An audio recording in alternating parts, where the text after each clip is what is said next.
got the frame all cleaned up and ready to move ahead, but the bronze ribbon hasn't arrived, so I don't want to stall out on the project, so I'm going to start making these edge rolls. I need 4 inches from tack line to tack line. Looks like 5.5 inches will be plenty for cutting the strips. I'll use up some scraps of ticking and cut these out. No reason not to leave a reference line for the fold.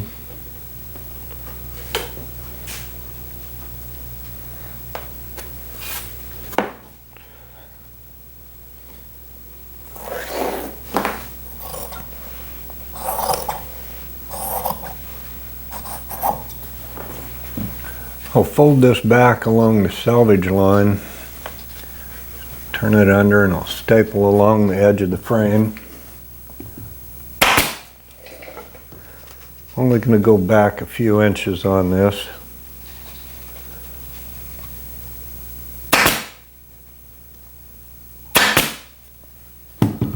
I'll fold the cloth back along my staple line and attach it to the frame, making sure that the weave of the fabric is squared up in a straight line with the opposing side.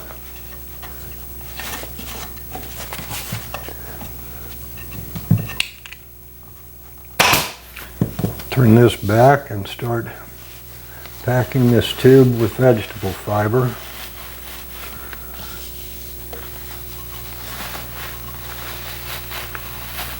I'll work a few inches at a time and pack the fiber in tightly, press it in and keep it in shape.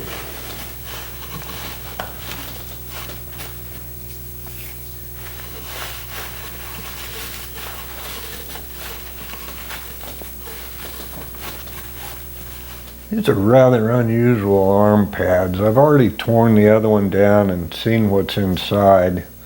It would appear that this is just your typical layer of first stuffing, but underneath this layer of burlap there's an additional layer of vegetable fiber and horsehair. These stitches in the top actually pull through and form these diagonal ties along the side. It firms up the cushion on the side.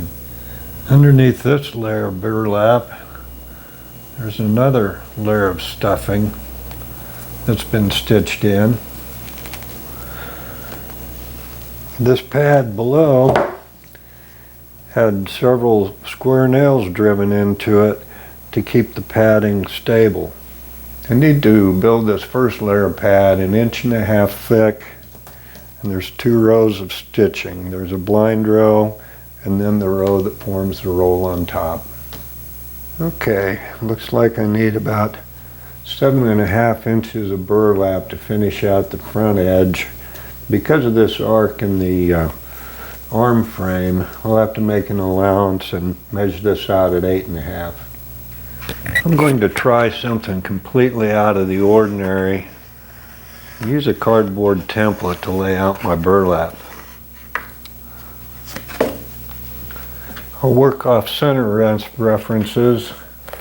This will be the arm length here. I'll come out 4 1/4 to get to 8.5 on the center of the pad. And up here I'll jump in and lay out 3 3/4 for the 7.5 inch mark.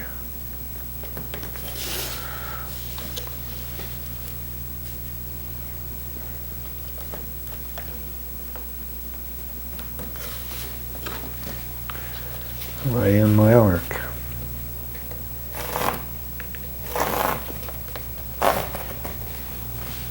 Trim away some of this excess burlap. Use this as my fold line and staple right above.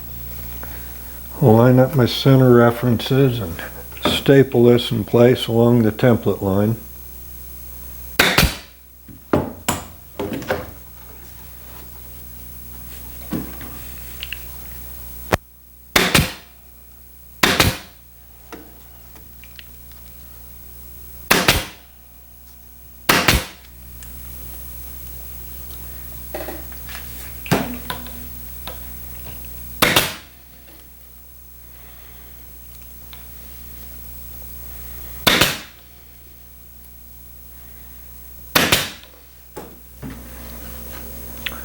I'll finish this out making sure that this weave is running horizontal.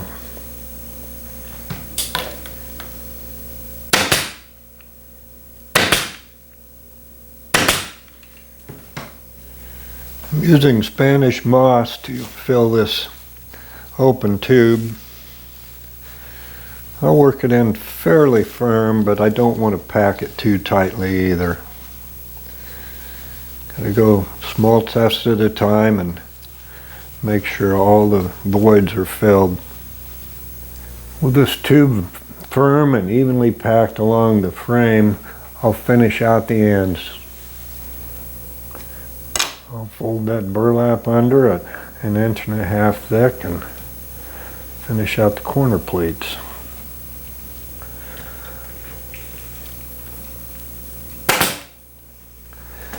I need to lay out 9-inch by 2-inch stitch lines, and I'll be making a 2-inch roll.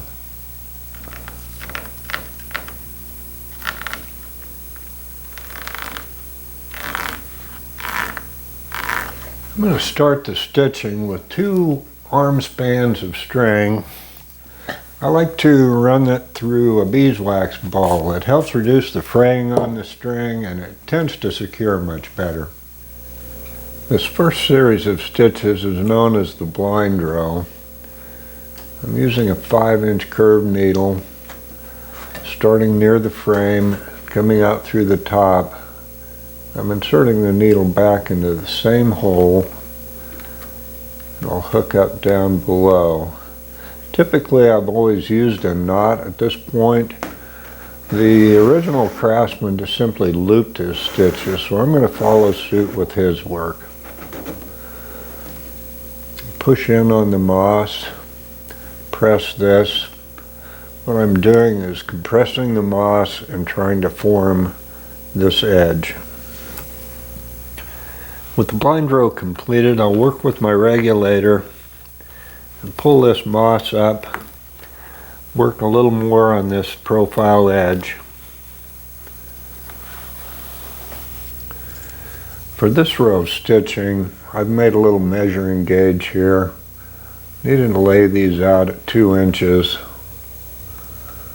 I'll go ahead 1.5 inches from the previous stitch, out through the top. And then I'll back it up 3/4 inch. Come out right there. I like to keep this over the top, all uniform as I go. As I'm drawing this tight, I start with the top string, compress this with my thumb, then I'll pull this back and finish squeezing in the roll.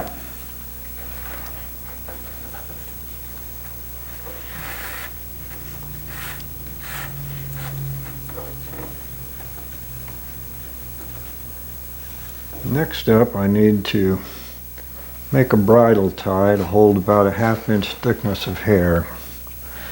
I use my fingers for a gauge.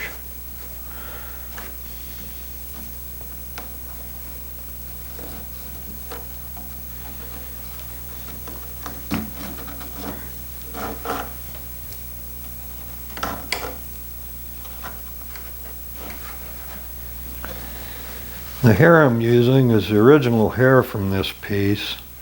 I've taken it and washed it and picked it all out and got it fluffed up again. I'll start by working layers under the bridle tie, going small tufts at a time.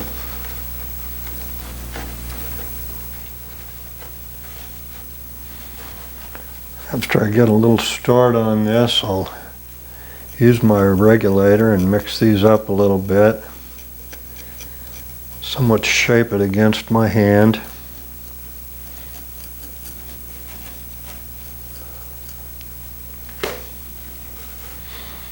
Generally, over the years, I've had a tendency to start thicker at one end and gradually get a little more thin at the other side. It's been kind of a frustration I've dealt with.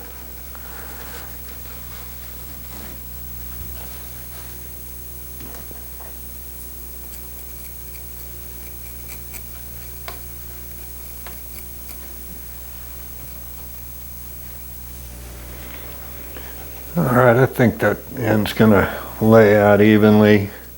I've taken the regulator and tucked these loose ones underneath. It was at this point in the original construction where these square nails were driven down into the padding. I thought it would be a novel idea. I've got some reproduction new square nails, and I tried driving them into the wood, and it was just impossible. Quite honestly, I don't think the nails are needed, and I'm going to eliminate them. I'll snug this down, keeping the weave in the burlap straight. I'm going to pull it tight and use temporary staples to start.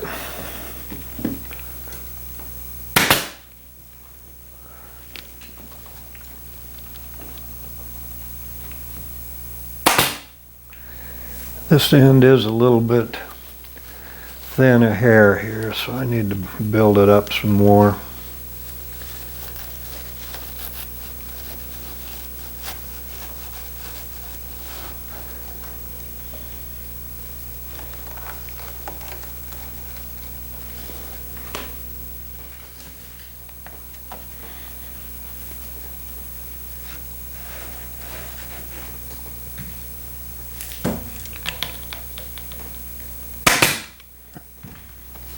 Alright, with that horsehair all pulled down evenly, I need to figure out my next row of stitches.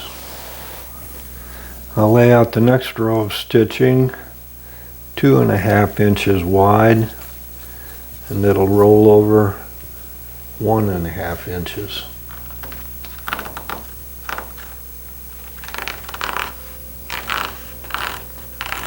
I'll repeat the same stitching process, only stepping down to a 1.5 inch roll.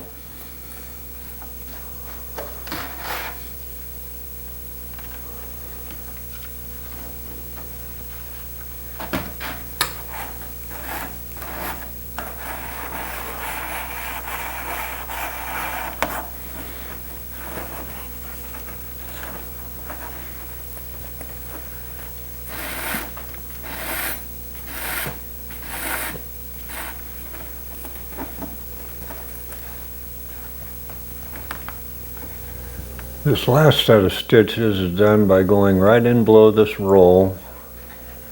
I'll come out on top fairly close to the center line. Bring that through. I'll come back down close in here to the bottom.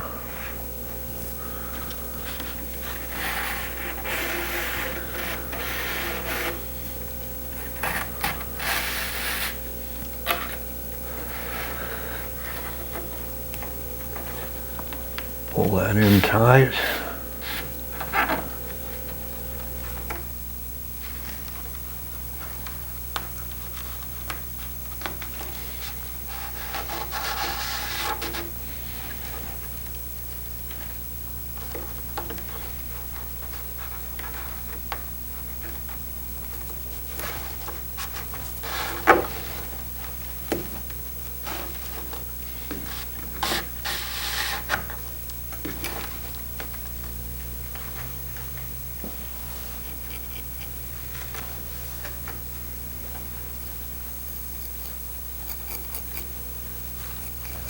I'll snug this down with some temporary staples and then finish trimming out the edges.